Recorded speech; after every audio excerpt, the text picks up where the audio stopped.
মামাটি মানুষের ভালোবাসায় গড়া আমাদের তৃণমূল, এই বাংলার তৃণমূল, আমাদের তৃণমূল, এই দিদির তৃণমূল, আমাদের তৃণমূল, সারা ভারতের Trinamool.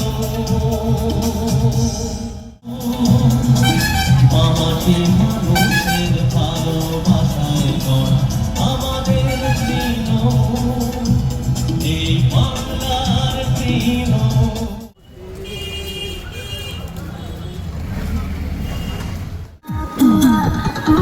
Hello everyone, happy new year. তো আজকের হচ্ছে 1 জানুয়ারি 2026। সবার যেন ভালো যাক, সবার মঙ্গল যাক।